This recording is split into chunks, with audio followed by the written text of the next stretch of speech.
Hi guys, नमस्ते। मेरे channel में आपका फिर से स्वागत है। अगर आप ऑलरेडी मेरे सब्सक्राइबर हैं तो थैंक यू सो मच, और अगर आपने मेरा चैनल अभी तक सब्सक्राइब नहीं किया तो प्लीज़ सब्सक्राइब माई चैनल। आज मैं आपके साथ एक कविता शेयर करने वाली हूँ। ये मेरी खुद की क्रिएशन है। ये कविता जितनी इमोशनल है शायद उतना आपको गुस्सा भी दिला सकती है, क्योंकि ये हमारे देश का करंट सिचुएशन है। मेरे को नहीं लगता ये हमारे देश का करंट सिचुएशन है, क्योंकि जब से मैं सही और गलत के बीच में फ़र्क करना जानती हूँ तब से मैं ये सिचुएशन फेस करती हूँ हर रोज़। इस देश में ऐसी बीमारी आई जिससे लाखों लाखों लोगों की मौत एक दिन में हो जाती है। वो फैमिली जिसने अपने चहीते लोगों को इस बीमारी के लिए गंवाया है, I wish them to stay strong because you need it the most. जो लोगों ने अपनी जान गंवाई है, I pray God for all the soul to be rest in peace. जो इस बीमारी से लड़ रहे हैं, आप अपने आप को विन करके ही वापस आएंगे, I trust. और जो घर में है, सेफ है, thank god that you are safe. And again आपकी सेफ्टी आपके खुद के हाथ में है। भले ही कोरोना में हमारे देश में अनेक लोग मारे जा चुके हैं, लेकिन शायद हम ये मौत हर दिन हर पल सहते हैं। चाहे वो मौत धर्म के लिए हो, धर्म के लिए लड़ाई किए गए लोगों की जान कुर्बानी जिसने की है, धर्म में लड़ने के लिए, धर्म के लिए झगड़ा करते हुए जिसने अपनी जान गंवाई है, उनकी मौत हो। चाहे वो एक छोटा सा बच्चा क्यों ना हो जो स्कूल में बुली किया जाता है अपने वेट को लेके, अपने बिहेवियर को लेके। चाहे वो कोई लड़की क्यों ना हो जो रेप के डर से, अपनी सुंदरता के वजह से, या फिर चाहे रंगों के वजह से क्यों ना हो। सिर्फ मौत ऐसा नहीं है कि हम बीमार हो गए, हमको मौत आ गई। हम एक ऐसे देश में है जहाँ ये सब चीज़ हमें आए दिन मारती है। इधर हम यहाँ से मरते हैं, यहाँ से मरते हैं, या सच्ची में फांसी चढ़ जाते हैं या मार दिए जाते हैं। मौत तो वैसे भी होती है। कोरोना एक बीमारी है जो शायद कल नहीं तो आज उसका वैक्सीनेशन निकल जाए और हम सब ठीक हो जाए, सेफ हो जाए, हमारा देश वैसा हो जाए जैसा पहले था। हम एक दूसरे से मिल सके, एक दूसरे के घर जा सके, मूवीज़ जा सके। लेकिन शायद जो सिचुएशन हमारा देश फेस कर रहा है उसका वैक्सीनेशन कभी ना निकले।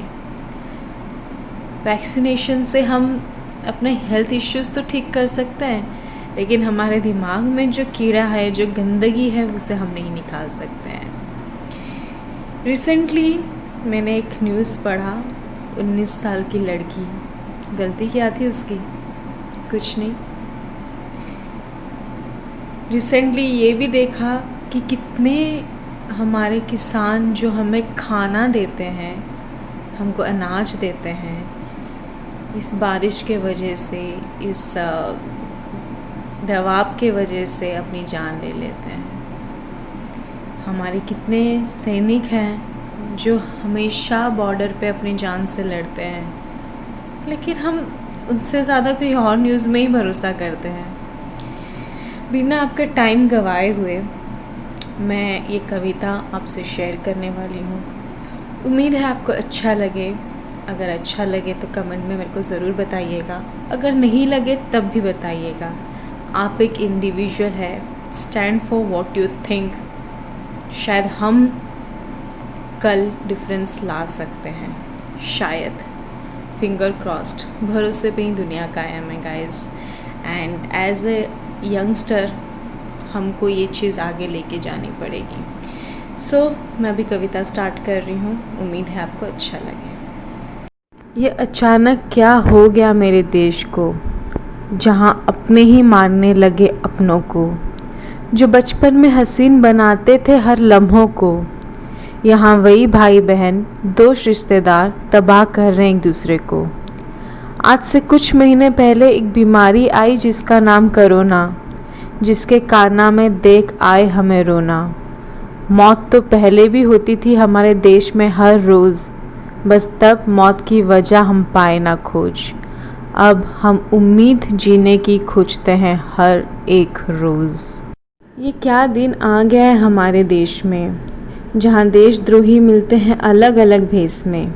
ये कैसा मोड़ आया है ज़िंदगी में, हमारा देश डूबता जा रहा है गंदगी में। भले ही 75 साल हो गए आज़ादी को, फिर से हम जी रहे हैं उसी आबादी को। फ़र्क इतना है तब अंग्रेज़ों ने मुश्किल किया जीना, अब अंग्रेज़ी बीमारी ने मुश्किल किया इस दुनिया में रहना। ये कौन सी बीमारी आई इस दुनिया में, अपने ही रहते हैं एक दूसरे से दूरियों में।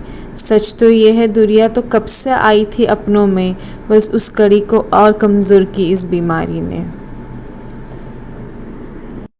बचपन से हम पढ़ते आए लोकतंत्र है मेरा देश, पर अफसोस है मुझे आज तक हमने देखी नहीं वो भेष।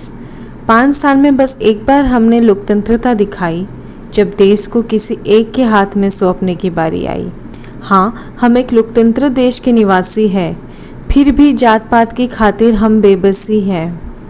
क्या इसलिए हमें हमारे स्वतंत्रवासियों ने स्वतंत्रता दिलाई कि हम जात धर्म के नाम पे करें लड़ाई। हाँ, भारत वही एक देश है जिसमें अनेक धर्म के लोग रहते हैं, पर इस मिट्टी में आज भी हिंदू मुस्लिम के लड़ाई में खून बहते हैं।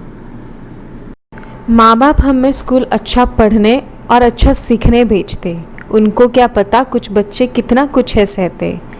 पढ़ाई के बाहर से बच्चों का बचपन चला गया है, खेलने की उम्र में उसे ईर्ष्या के माया में डाला गया है। आजकल की दुनिया में पढ़ाई की प्रतियोगिता में माँ बाप होते हैं भ्रमित, समझते ही उनका बच्चा अंदर ही अंदर हो रहा पीड़ित। बचपन में हमें सिखाया गया कि भारत एक ऐसा देश है जो हर संस्कृति का आदर करता है। अब पता चला वही संस्कृति हमारे देश को बर्बाद करता है। हमारे देश में लोग देवियों की पूजा बहुत करते हैं, बस पहले लड़कियां कोख में मारी जाती थी, अब रेप करके मार दी जाती है। शायद देवी पूजा में देवियों की ही बलि चढ़ाई जाती है। लगभग 75 साल होने आ रहा है हमारी आज़ादी को, आज़ाद होके भी हम जी रहे हैं उसी आबादी को। तब अंग्रेज़ों ने राज किया हमारे देश को, अब गंदी सोच रोक रही है इस देश के योगेश को। हमारे जवान जो सब छोड़ के बॉर्डर पे तैनात रहते हैं, जो किसान दिन रात मेहनत कर हमें खाना देते हैं, उनके कुर्बानी से ज़्यादा हम कंट्रोवर्सी में जीते हैं। शायद हमें स्वतंत्रता संग्रामियों ने हमें आज़ादी तो दिलाई, पर आज़ादी के बाद सही रास्ते पे चलना ना सिखाई। एक समय था हम भले और बुरे लोगों में अंतर करते थे, अब अंतर धर्म से जात से करते हैं, इंसान के त्वचा के रंग से करते हैं, मोटे या पतले से करते हैं, और लड़का या लड़की से करते हैं। क्योंकि भाई हम इस देश से धीरे धीरे झड़ते हैं। कहने को हमारा देश लोकतंत्र है, पर अभी भी लोग काले गोरे में भेद करते हैं, मोटे पतले से लोगों को चिढ़ाते हैं, और ये सुन ना जाने कितने लोग डिप्रेशन से अपनी जान ले लेते हैं। हमारे देश में पूजा तो लगभग सब करते हैं, कृष्ण जी काले, गणेश जी मोटे, हनुमान जी बंदर, तब तो आरती के वक्त भेद नहीं करते। जो हाथ देवियों की पूजा जागरण करने उठते हैं, वही हाथ लड़कियों को कोख में मारने के काम आते हैं। वही हाथ औरत के साथ घरेलू हिंसा करवाते हैं और रेप करके लाश जलाने तक काम आते हैं। हम उस स्वतंत्रता देश में रहते हैं। हाँ, शर्म करो, हम हर साल स्वतंत्रता दिवस मनाते हैं। हाँ, मेरे देश में पैसों की कमी नहीं, इसलिए दौलत के लोभ में भाई भाई का और बाप बच्चों का नहीं। हाँ, मेरे देश में पूजा पाठ बहुत है, इसलिए हर रोज़ धर्म के नाम पे होती मौत है। हाँ, मेरे देश में आबादी बहुत है, इसलिए घर से ज़्यादा शायद अनाथ आश्रम और बुद्धाश्रम है। पूरी दुनिया में मेरे देश का खाना बहुत पसंद किया जाता है। अभी वही देश ड्रग्स और गांजे के लिए जाना जाता है। हाँ, मेरे देश में लड़का लड़की उर्फ इंसानों में समानता ज़रूर है। इस समानता के लिए या तो लोग अपनी जान ले लेते या उनको मार के फेंक दिया जाता है। लड़की है हम, लड़के नहीं। क्यों? माँ ने कपड़े पहनने का ढंग नहीं सिखाई?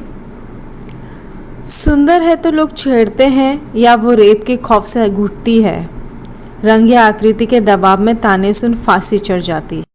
इतनी सारी मौत से हम हर दिन लड़ते हैं।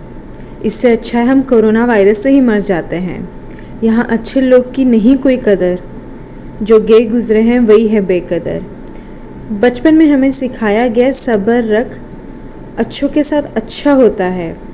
लेकिन अजीब दुनिया है साहब, बुरे यहाँ शेर बन गए और अच्छे का हमेशा अंत होता है।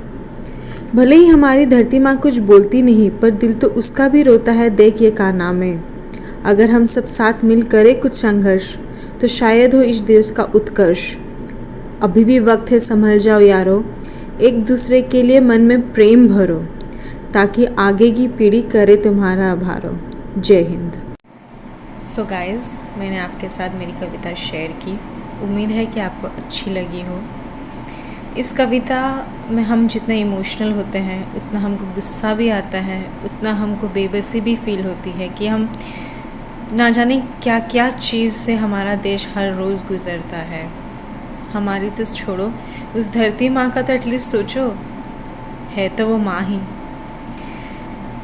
ज़रूरी नहीं कोई चीज़ सल्यूशन करने के लिए हमको वायलेंस का साथ लेना पड़े। हम नॉन वायलेंस के थ्रू भी कर सकते हैं। दंगा प्रसाद हो, मारपीट हो, रैली हो, ये ज़रूरी नहीं है, क्योंकि आज तक ना ही इसका कोई सल्यूशन निकला है, ना ही निकल सकता है। ज़्यादा से ज़्यादा आजकल मीडिया इतनी स्ट्रांग हो गई है, सोशल मीडिया इतनी स्ट्रांग हो गई है कि आप अपना पॉइंट ऑफ व्यू लिख के, वीडियो के माध्यम से, कह के, टाइप करके, ट्वीट करके, इमेजेस छोड़ के ज़्यादा से ज़्यादा लोगों को शेयर, कमेंट करने में मजबूर कीजिए, ताकि ये मैसेज, ये अवेयरनेस ज़्यादा से ज़्यादा लोगों पे स्प्रेड हो। हाँ, हम ये सिचुएशन अवॉइड नहीं कर सकते, शायद इसका कोई सल्यूशन भी नहीं कर सकते, लेकिन आजकल के यंगस्टर में हम एक अवेयरनेस स्प्रेड कर सकते हैं, ताकि हमारा फ्यूचर जनरेशन खुश में रहे, खुशी से रहे।